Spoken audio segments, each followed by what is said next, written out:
Well, earlier today, the CDC announced a majority of COVID-19 cases in the United States have been caused by the Delta variant. That variant is more transmittable than the original coronavirus strain. But what does that mean for eastern Washington and North Idaho? KREM 2's Ian Smay spoke with health leaders today about how variants are impacting us locally. Ian?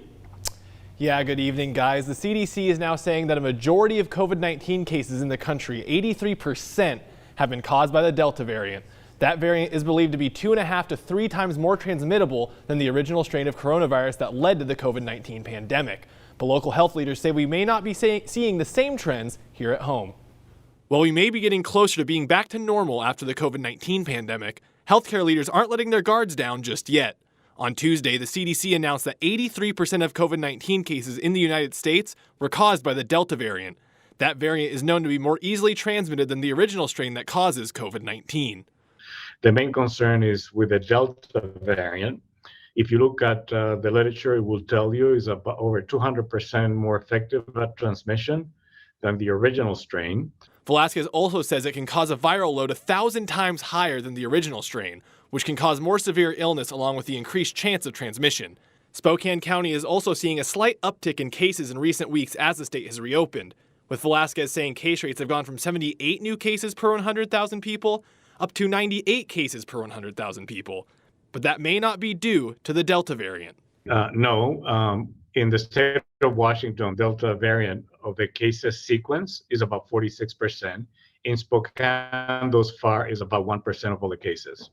Velazquez did point out that not all cases in Washington are sequenced for variants. In fact, he said only about 18% of cases in the state go through such testing. It's the same story over in Idaho. Catherine Hoyer with the Panhandle Health District says the state's Department of Health and Welfare is in charge of testing positive cases for variants. In a press conference Tuesday, the state's Department of Health and Welfare says the criteria for testing a case for a possible variant includes the sample having a high enough viral load to successfully go through sequencing.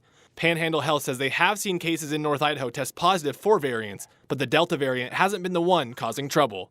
So Alpha is the dominant variant that has been sequenced in our area so far, but take it with a grain of salt because not all tests are being sequenced. So we do believe that there's probably more variants circulating in our area that have been confirmed. The Panhandle has seen its number of new cases rise in recent weeks. Hoyer says this is likely due to low vaccination rates, something that healthcare providers are hoping to change. For a while there, it seemed like we were doing okay. Like our case counts were, steadily going down, not in a great place. But now we seem to be, we're still averaging 25 to 30 cases a day here. So it's not a place that we want to go. We're headed in the wrong direction. Now, in addition to those trends in North Idaho, Velazquez also said that one factor possibly behind more younger people coming down with COVID-19 in Spokane is lower vaccination rates. The Idaho Department of Health and Welfare said today that it plans to announce on Thursday some additional confirmed cases of variants in the state, but they are currently working to ensure that none of those are duplicates and to nail down where those cases originated. In the studio, Ian Smay, KREM 2 News.